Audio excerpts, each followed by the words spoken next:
Thank you so much for coming to Women in Business with Monika Vintrlíková, CEO of Albaform and Czech Honorary Consul in Georgia. At this time, I know some of you just joined us. I would like to remind you to keep your microphones muted. At the end of the session, we will also open the floor for discussion. You will be asked to raise your hand and we'll call on you. In the meantime, you may place any questions in the chat. I will place my email in the chat if you have any questions following and follow up to today's event. And now I would like to give the floor to my colleague, Andrea Pohl. Thank you so much. Welcome to today's online talk, Women in Business. Through the Women in Business series, the Embassy of the Czech Republic celebrates Czech women doing business in America. It focuses on a variety of businesses, from small companies to large factories in a variety of sectors. The Women in Business series is a part of the Czech Embassy's Mutual Inspirations 2023 Eliška Junková Festival. Eliška Junková, I don't know if many of you know, but she was born in today's Czech Republic and was famously known as the Queen of the Steering Wheel. Although she only raced for 5 years in the 1920s, she went up against the world's top male drivers, which was absolutely unimaginable at that time. She also revolutionized racing preparation. She was the first one actually to walk the track before the race. And ultimately, she became the first woman to win a Grand Prix. But Junková was also a great businesswoman. She combined business with her love of travel. Her friend, Mr. Bugatti, sent her with a brand new Bugatti car to Sri Lanka when she retired from racing to seek out potential business ventures. When she returned to the Czech lands in the 1930s, she collaborated with the prestigious Czech company Baťa on tire development. She also built a circuit for racing and organized races, and she remained an ambassador for Bugatti her entire life. Her entrepreneurial spirit inspired our Women in Business series. That is why we're doing it today. So it is most fitting that we are kicking off our series with a talk with no other but one of the most accomplished Czech business women in America today, Monika Vintrlíková, who's the CEO of Albaform. Albaform is a second-generation family business with 30 years plus of experience. The company has manufacturing locations in the United States and in the Czech Republic. They're experts in forming, welding, and assembling metal components for the automotive, agriculture, and e-mobility sectors. Monika Vintrlíková will elaborate on her background when we begin and her business. And then the discussion will be open to learn about her success and lessons learned from competing on the American market, which I think is why we're all here and we want to know how her business is doing on the market and how she got here. I would also like to point out, as Mary did, that Monika Vintrlíková currently serves as the Honorary Consul of the Czech Republic in Atlanta, Georgia. And the Czech Embassy is extremely honored to collaborate with her in her position in bringing Czech delegations and companies to her jurisdiction, as her knowledge of the American market is invaluable. So we thank you for everything you do in Atlanta. And with these words, I would like to welcome Monika Vintrlíková. Thank you so much, Andrea, for such a great introduction. I'm very honored to start this series. I am also, as Eliška Junková was, in automotive business, so it's a great connection. Thank you so much for that. Thank you. Well, let me start with the questions. So foremost, if you can just please tell us a little bit about yourself and your background. So as you said, I'm a second generation automotive manufacturing person. I learned the business from my father, who started our business in 1992. I also have to mention that since 2000, I'm working in the company with also my husband. So we are truly a family company. I believe he's on this. I know. Yes. Okay. He told me he will be on, so I don't know if he wants to maybe learn something new about me. I doubt that he can. But as you say, second generation. That means that I've been working with Albaform since I finished my college degree. So I never actually worked anywhere else. And I would say half of my career I spent in Czech Republic, and second half of my up to now career I spent in US. So it's now pretty much 50-50. And we are now preparing a new endeavor. We are starting manufacturing in Mexico. So I wonder Wow. if I will be doing another 10 or 12 years in Mexico. We'll see. Wow. You're going to be moving down there. Okay. And I'm starting not planning manufacturing. I'm not planning to move down there, but again, when we started Albaform US 12 years ago, I also didn't plan on moving to US. So we'll see how everything goes. Congratulations. That's fantastic. So as the CEO of Albaform, can you tell us more about the company, even, into deeper depth, like how large are your manufacturing facilities here in the Czech Republic and then United States, and what is your output? Just a little bit more so we understand the numbers Mhm. and how many people work for you. So, like we already mentioned, the company started in 1992 in South Moravia, in a town called Břeclav. And my father started it with motivation to kind of help the economy with manufacturing metal furniture. And by 1996, because of the boom of automotive in Czech Republic, he kind of redirected to this market. And we were producing wire frames and wire inserts for passenger car seats to mainly Skoda. And in 2000, we purchased our first CNC machine. And that kind of brought us on the map of the Western automotive, and we started competing with the German automotive companies, and we started exporting also to Germany and Belgium and other countries that would make, BMW, Volkswagen, Volvo, and so on.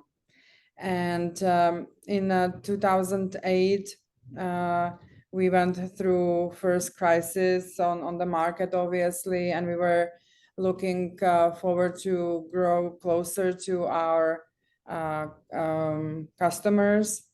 And one of the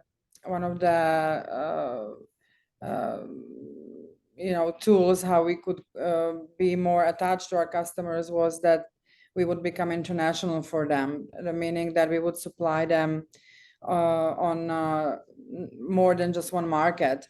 So we started in 2 or 3 years, we started to negotiate with our customers about opening another location of our production, and we would visit our customers in China and in Russia. And we were not really convinced we could, as a small family business, compete on such difficult markets, meaning culturally and so on. But in 2010, our German customer approached us that they are opening facilities in South Carolina and in Alabama to service BMW production and Mercedes production here in US. So we just got on a plane with my husband Jan, and in December 2011, we created Albaform Inc. Back then it was in Dallas, Texas. The reason was simple. I had a personal connections to American businesswoman who back a long time ago was my roommate in college. And she was also in a family business, also in manufacturing. So it was very convenient for me to settle pretty much next door to her and get her knowledge about how to manufacture in US and how to overcome the startup obstacles. However, 2 years later, we grew so rapidly in US and we started to have more and more inquiries that we had to change our location simply to be closer to our customers. So we knew we have to move to a larger warehouse, and we knew we have to move closer to the customer. And like I said, our customer, it's still one of our biggest customers at the moment, but back then they were the only customer. And this customer had 2 locations, like I said, one in South Carolina, one in Alabama. So we simply looked at the map and found Georgia and Atlanta to be right in the middle. So the location was the main factor why we are in Georgia today. That's and then of course this describes also my life story. So after college, started to work for Albaform, doing project management, doing sales, and kind of growing up into CEO position over the years. And also, of course, Jan and I, we have 2 teenage daughters. So that was a big factor for us to decide also where we will live, because first, couple, maybe 4 years since we started Albaform US, we would go back and forth a lot. We would travel really like 4 months in Czech Republic, 3 months in US. And when the kids were small, we could really do that because we were able to keep up with both schools and so on.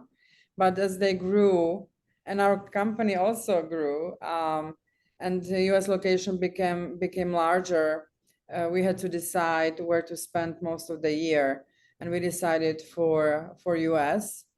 And even though we still go to Czech Republic maybe 3 times a year, and we spent maybe 4 months a year in Czech Republic, US became our primary location.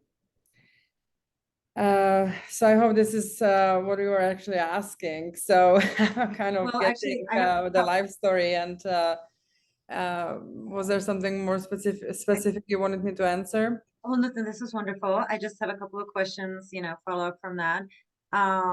So, I'm also from Atlanta, so I love Atlanta. I think it's a wonderful location that you've chosen. Can I ask you, were there any incentives, to locate outside of Atlanta to Flowery Branch? It was really just the location for us at the beginning, to be near the customer, because our products are quite bulky. And if you imagine the seat in the back of your car, the whole seat for 3 people, that's one single frame that's foamed into the car seat. So if you put, we produce about 1.1 million a year pieces, so it's a quite large number. So you are transporting a lot of air, so it's crucial for us to be near the customer. And that's also a reason why we are locating now in Mexico, because we simply have a business there. So it doesn't make any sense to transport more than maybe 4 hours. And of course, everything else that came after we chose Atlanta as a location was a great bonus. So we, of course, are getting incentives until today from the state of Georgia to do business here. We didn't get kind of that free land and no taxes as large OEMs get, like, for example, Hyundai or Kia are just locating, or Kia is located here for some time. Hyundai just located in Savannah. So of course,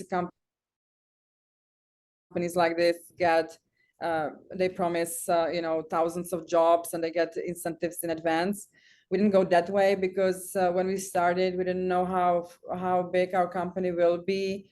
We were maybe planning up to only 40, 50 people back then. So we didn't really go after the state incentives at the very beginning. And I think that sometimes companies get a little stuck on it. I think that companies should not expect too much incentives, and they shouldn't be mad that the state doesn't look at them right away as a large investor, because automotive in the Southeast is quite large and there are much larger companies from other states locating. So I would recommend Czech companies to kind of put that incentive side aside, and not to really have it as a main factor for location, because sometimes they oversee the other factors that need to be considered, such as quality of technical education, or really just the location for standard of living, as a standard of living for their future employees.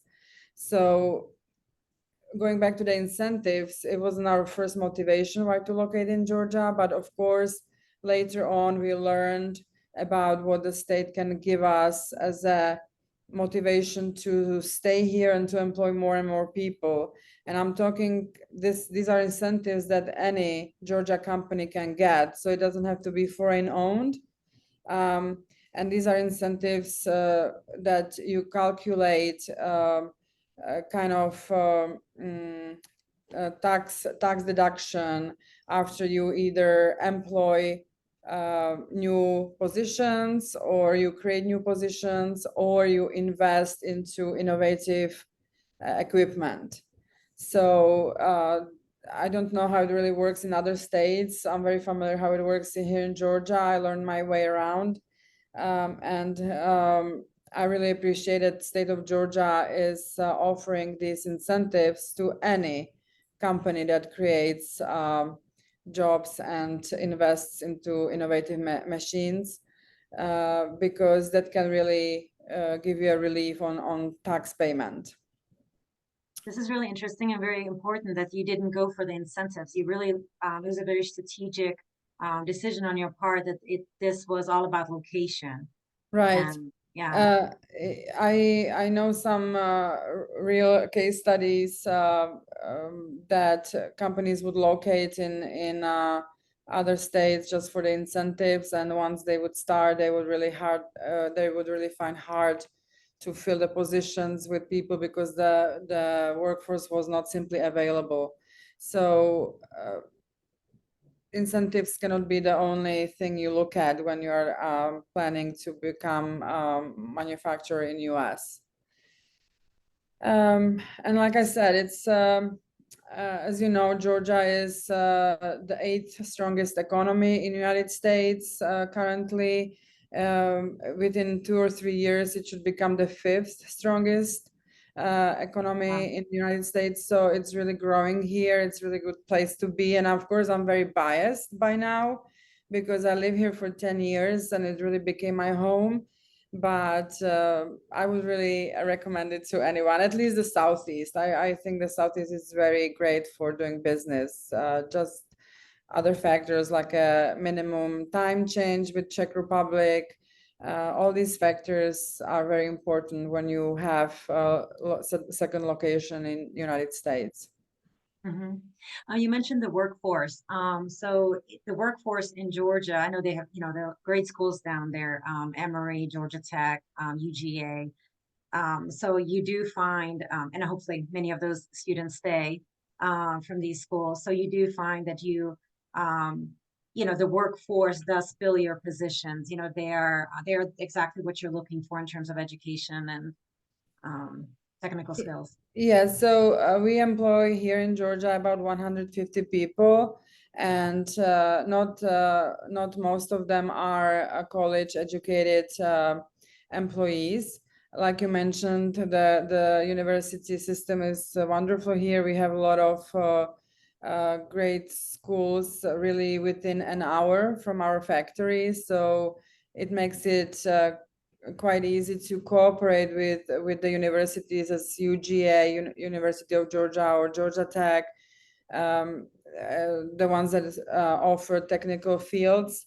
So we cooperate closely with them on, we call it capstone projects, where we kind of assign the groups of students some task where we are asking them to maybe bring some innovative solutions for our productions.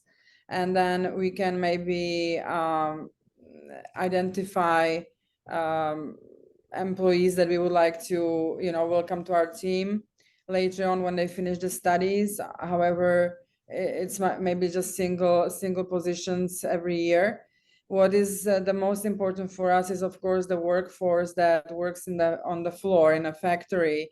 That means people who program our robotic welders, people who program our CNC bending machines, or just people who really make the factory run with packaging and overseeing the production, supervisors.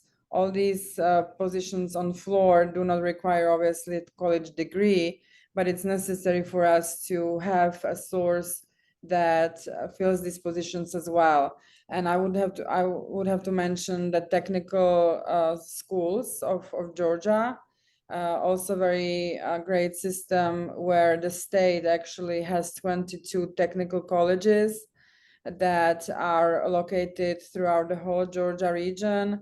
We have one that is really convenient for us location-wise, about 3 miles from Albaform, is Lanier Tech College. And these colleges, because they are run by the state, offer a great service to companies where you can pretty much design your own training program, for example. So if we are bringing a new machine and we need, 5 or 6 people to be trained on this machine, this technical college can prepare the training and can kind of run these 6 people through apprenticeship program for maybe 6 or 8 weeks. So this is what we find very valuable. We have also dual learning with, for example, a quality manager is currently going partly to work and partly to school. So that is kind of something that we offer to our employees, how to educate themselves and having flexibility on, with work hours. So it's not one type of solution or one type of recipe, but we are trying to do across the board different tools how to attract people. So in terms of your employees, are they mostly American? Is this local workforce, or are you also, bringing in Czechs? So at the beginning, when we started the production in Dallas, and of course later on when we were growing the company a lot here in Georgia, we would need to transfer the know-how from Czech Republic to US. So we would bring either temporary programmers or trainers that would come here maybe for like 6 months or a year assignments, and they would really be just responsible for training the local workforce. So at the beginning, we would maybe have 8 to 10 Czechs at one time that would work for us here in the US. We went through different types of visas. We would start with managers' visas. Later on, when we finally invested enough and we created jobs, we could earn the E2 visa, which is investor visa. So that was, more flexible, cheaper, quicker when it came to paperwork. But I would say the 4th or 5th year, we were already phasing out the Czech support, and we would not have so many people coming back and forth between the companies anymore. We have about 2 or 3 people who stayed here, and some of them already are now actually dealing with getting a green card and so on. they would get settled here. But majority of them went back to the parent company in Czech Republic and took it as a good experience. But these people would not be so much interested to maybe stay here long term. And then we have about 2 or 3 people actually here in our middle management that are originally from Czech or Slovak republics. And these are people who maybe came here 20, 30 years ago, got married here and lived here, and then we would find them. For example, we have a great lady at logistics because we have a lot of shipments still between Czech Republic and US. So it's great to have somebody who is bilingual. Of course, yes. Yeah, so yeah, we had busy times with Czechs on the floor and kind of dealing with that culture differences. We would sometimes, have a not so friendly, let's say, culture experiences because Czechs and Americans can be different. So we would have to deal with a lot of culture differences, but Can you point out any cultural differences in the way Czechs do business and Americans do business? Well, it's not about doing business. I think it's more about how people would approach work on the floor, for example, meaning the Czechs would not be so maybe open and able to share, maybe less friendly at the beginning. Americans are friendly from the beginning, and it would take some time to really establish the connection. So yeah, little things that you need to kind of watch out for, though. You cannot ignore it. No, it's good to be aware, so you can work through those things. And of course, the fact that we had, people from a different country coming to bring some knowledge here, some expertise, and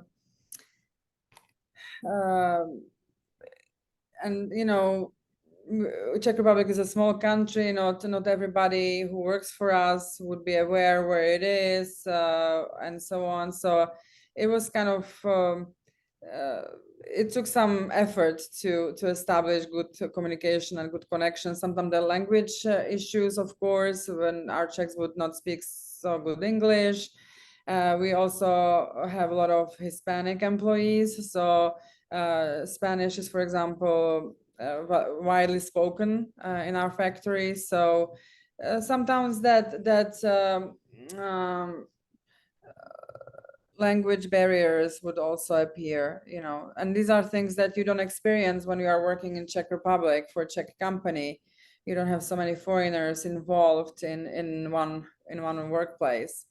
America is really a melting pot. You really have people from everywhere in our factories. So that can be a big hit for somebody who is first time visiting, for example, United States. So again, you need to be sure as a Czech company when you're opening a manufacturing facility in US that you have enough workforce in Czech Republic to support you, for sure. And it need to be people who want to travel and who want to be open to new cultures and new experiences. Well, and it sounds like you might take some of those workers now to Mexico, the ones that have already been trained, and then maybe help you there, yeah, right? yeah. I mean, we have a luck that immigration is much less work in Mexico than in US, so we might have it easier this time, but we'll see. Thank you. I was wondering also, since this is a series about women in business, can you tell us anything about your experiences as a woman doing business in the United States or in the Czech Republic? Or have you come across anything that, that you could speak from your experience as a woman? I mean, I know what you mean when you're asking. And of course, I'm very proud to be a woman in manufacturing business. I always had a really great support of my father, of my husband as well. I cannot ignore that. But we're actually now undergoing the certification for women-owned business. It's one of the things that we see as an advantage when we will be coming to new customers, because now the market is so big on diversity, and the large global companies have diversity procurement teams. So we want to see what advantage it will bring to our company, since I'm the business owner. And just FYI, we already done the certification in Mexico. And when I was asking about if I can get a certification for our Czech plant as well, they told me they don't certify in Czech Republic. So maybe something that economic developers can look at. I see Monika Vintrlíková from the Chicago office, because I think you just need to keep your eyes open and really go with the market and with the possibilities the market offers you. But you also have to remember, I was born into the company. When my father started the company, I was 14 years old. So it was very natural to me to be a woman in manufacturing business. It's not like, I had to enter it after college as a completely stranger, or somebody who never been in manufacturing before. And I cannot complain about doing business as a woman in Czech Republic or doing business as a woman in US. You just simply do it. There is no restrictions, and if there are, I just kind of go with the flow, and I if they throw me out of the door, I climb the window. You just cannot see it as a disadvantage. Of course, I would probably speak differently if we decided back then to open a facility in Russia or China. Maybe I would speak differently, but I feel very comfortable doing business in US, and I don't see it as a disadvantage to be a woman, for sure. Fantastic. Of course. You also serve as the Honorary Consul of the Czech Republic in Atlanta, Georgia. In your role, can you just tell us a little bit how you guided businesses that have come here, with your, wisdom and input and everything, or do you refer them to Czech trade, or do you guide them, on your market, since Georgia is going to be the fifth largest market? Yeah, I mean, of course, it would be great for Albaform and for me and my husband to have more Czech companies in Georgia, more Czech manufacturing companies in Georgia.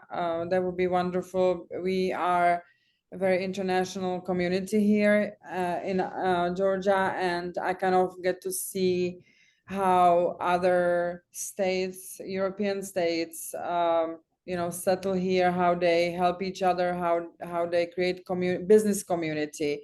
Of course, we have a great community of Czechs and Slovaks here in Atlanta, but I'm talking about, business community, meaning companies from Czech Republic or Slovakia that would locate here and kind of create like a cluster, or create maybe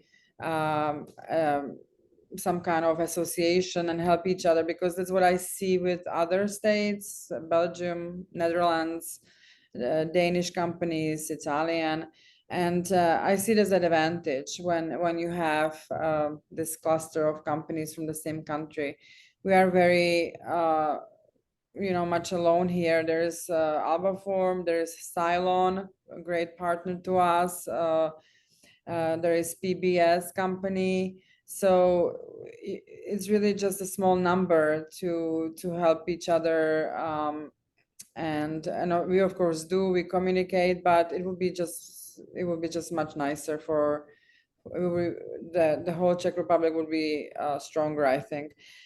So of course, as a honorary consul, when I get if I'm contacted by someone who wants to learn about if they should locate to Georgia, or if they should come to southeast of United States and do business, I can just offer them my advice, kind of talking to them as I'm talking to you now. Some of them listen, some of them don't, and that's okay. I mean, I'm not saying that my way is the highway. or my way is the right way, or highway, as my husband says. And that's all I can do. It's really individual. It's a really individual approach.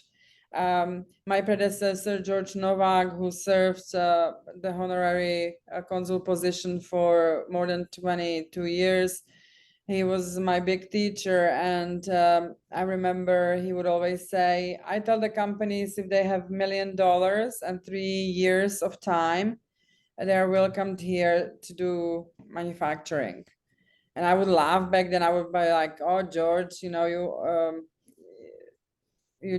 are overdoing it. But now I kind of look back, and he was right. I mean, if the company doesn't want to take the commitment of at least 2-3 years to really work hard, and if the company doesn't really want to invest big bucks, because America is not a cheap country, you need to really invest into becoming, to become successful here, into training, into really personnel, into innovative technology, because if you don't bring innovative technology, it's going to be simply too expensive to produce here.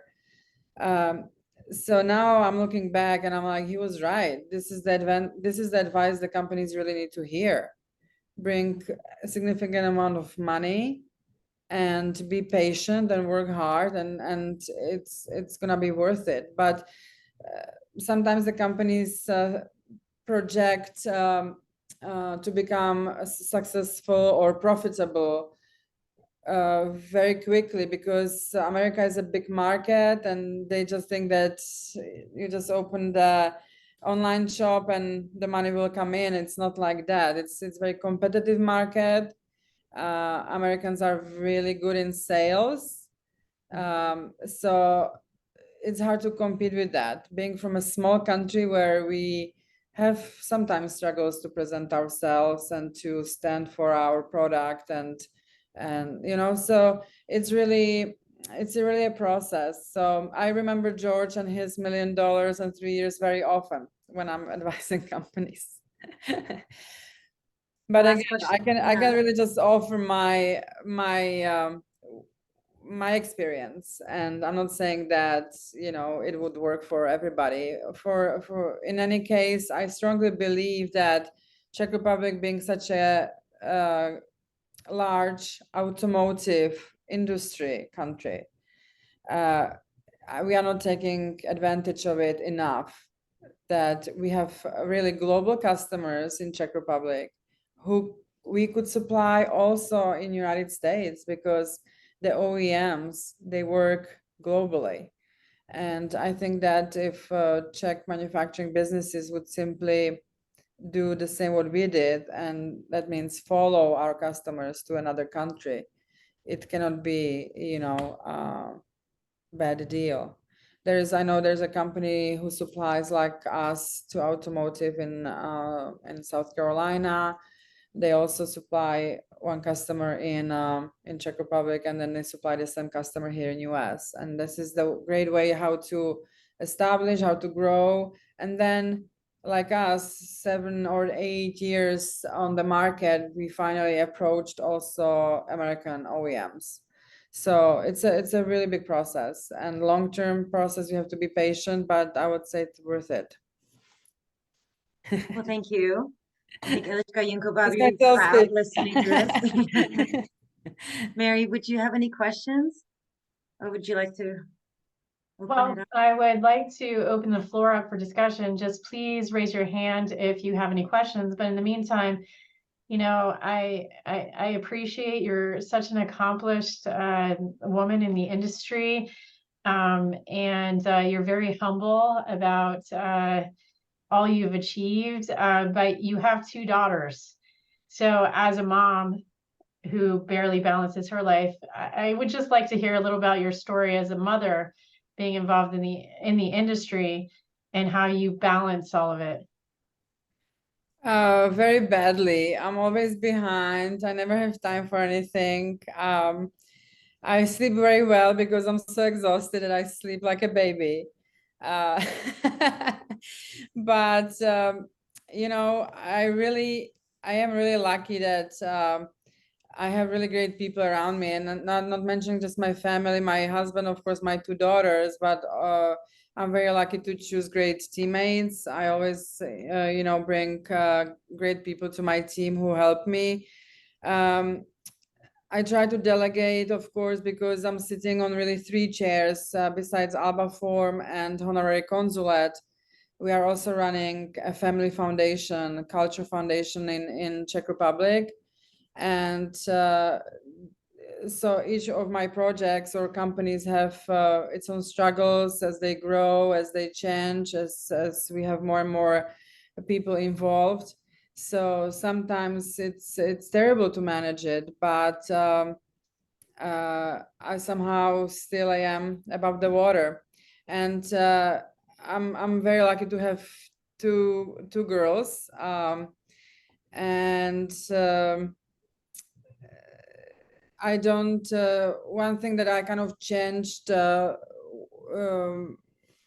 know, back to generations, is that I don't want them to be involved with our family business for now. I don't want them to think that they have to work for the family business, that they have to overtake the company. I think that's the worst what you can do to your kids.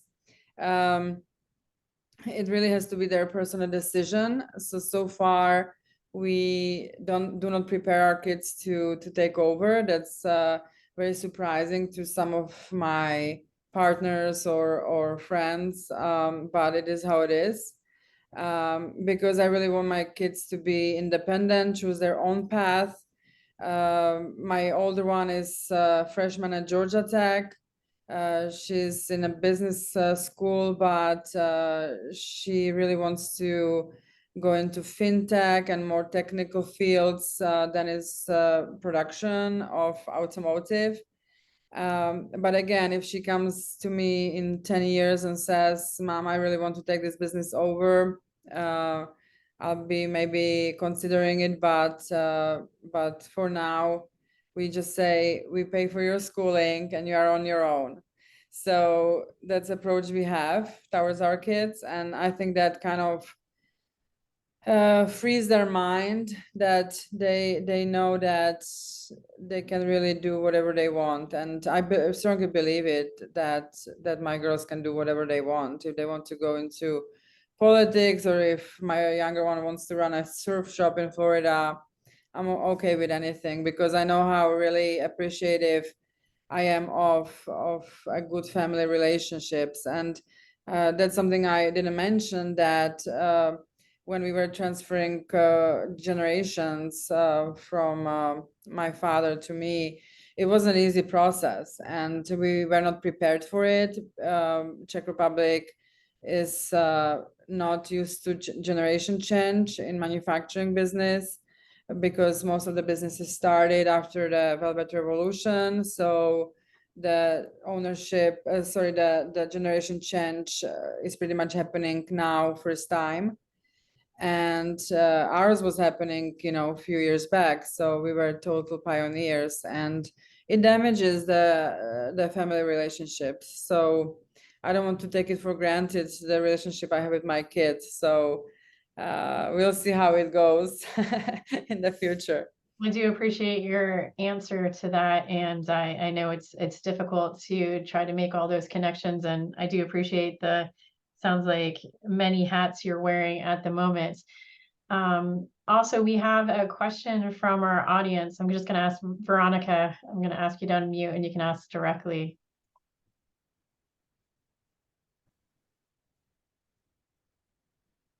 I don't know if she's. Yeah, I'm here. Hello. Hi, Monika. This is really super presentation, and I really appreciate all the insight. I was just wondering how many people work at the Atlanta site, and how many people do you expect are going to be working at the Mexico site?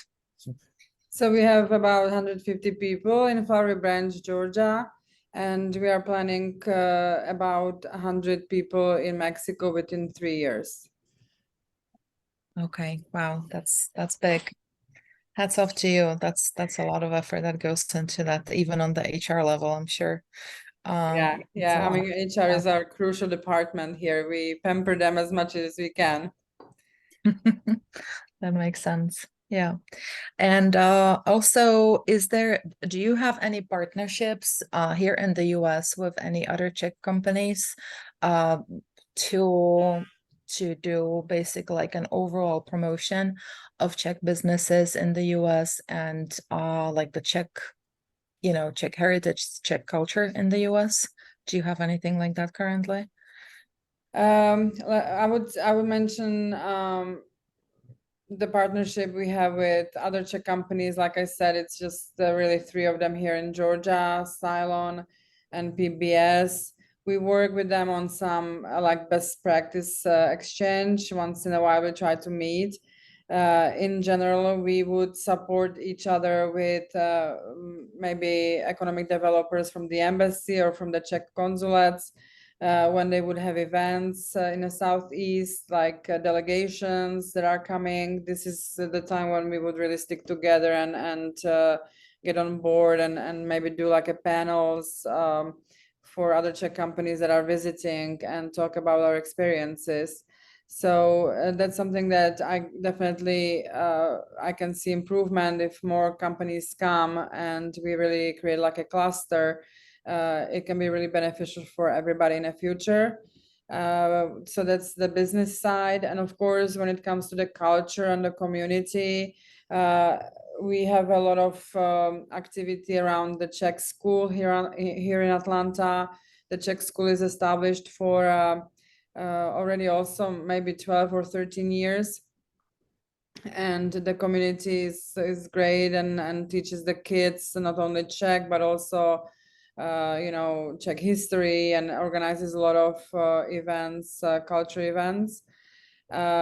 We get to once in a while host interesting visitors from Czech Republic, also with cooperation with the public diplomacy at the Czech embassy. And so that's always great to bring someone here. And I also have to mention that now we have the Czech compatriot teacher here for already 3 or 4 weeks. So this is a professional teacher, full-time teacher that the Czech government is sending, and we are lucky to be one of the locations where we have this teacher. So we are planning to grow, let's say, the culture events and activities around the community much more now that we have a really dedicated person. So we would have concerts, we would have exhibitions, we would have, Czech Beer Fest, many things that we try to do throughout the year with the cooperation between the consulate and the Czech school and, other kind of groups of the community. I have another question from Susanna. I'm going to ask her to unmute.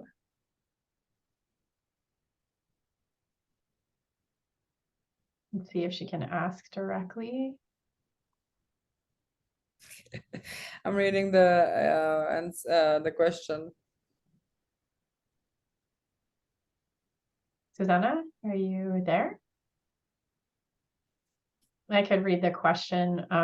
I don't know if she's getting through. She doesn't have a microphone. Probably. Yes, the question is what my day looks like. How do I manage? And I said sometimes I do not manage.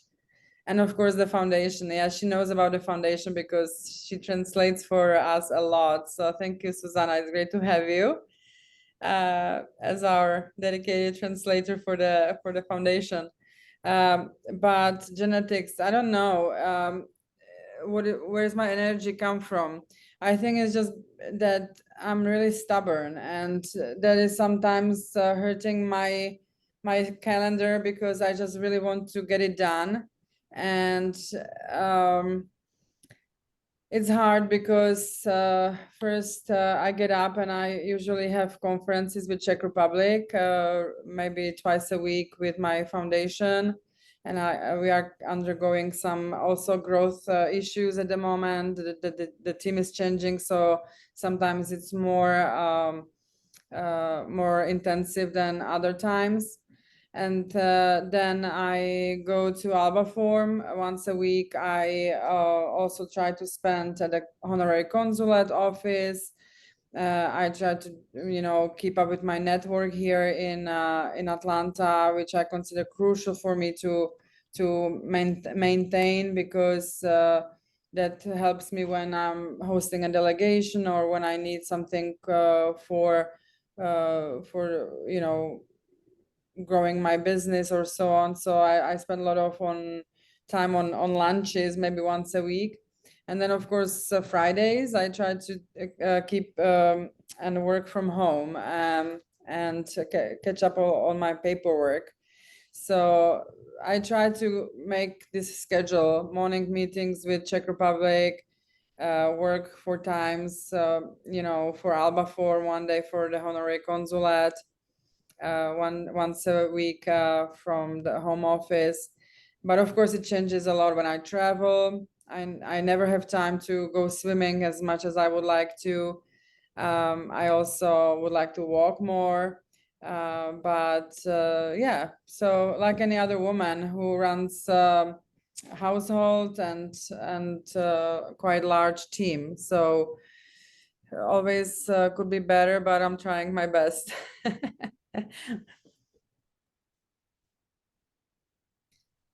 I do not meditate. No, I don't understand meditation. It's total. I feel guilty if I would just meditate. I think for me, really, meditation is a glass of wine, good movie once a week with my husband, go for good dinner. That's how I meditate. Thank you so much, Monika. I just want to take a moment to really thank you for sharing your experiences with us, sharing your time and perspective, your journey. We look forward to hearing from you again as you take this next journey into other parts of the world. And we are also grateful for everyone that joined us here today. This is a first in our series. We're so happy that Monika could be the first to take part in this series, and we hope that today's event brings about fruitful awakenings for you. Our next Women in Business session will be with Shelley Julie founders Eva Foos and Marcella Raska on October 24th. And until then, thank you so much for joining us. We wish you a great week ahead. Thank you so much. Thank you, Monika. Thank you, everyone, for listening to me. Take care. Bye-bye.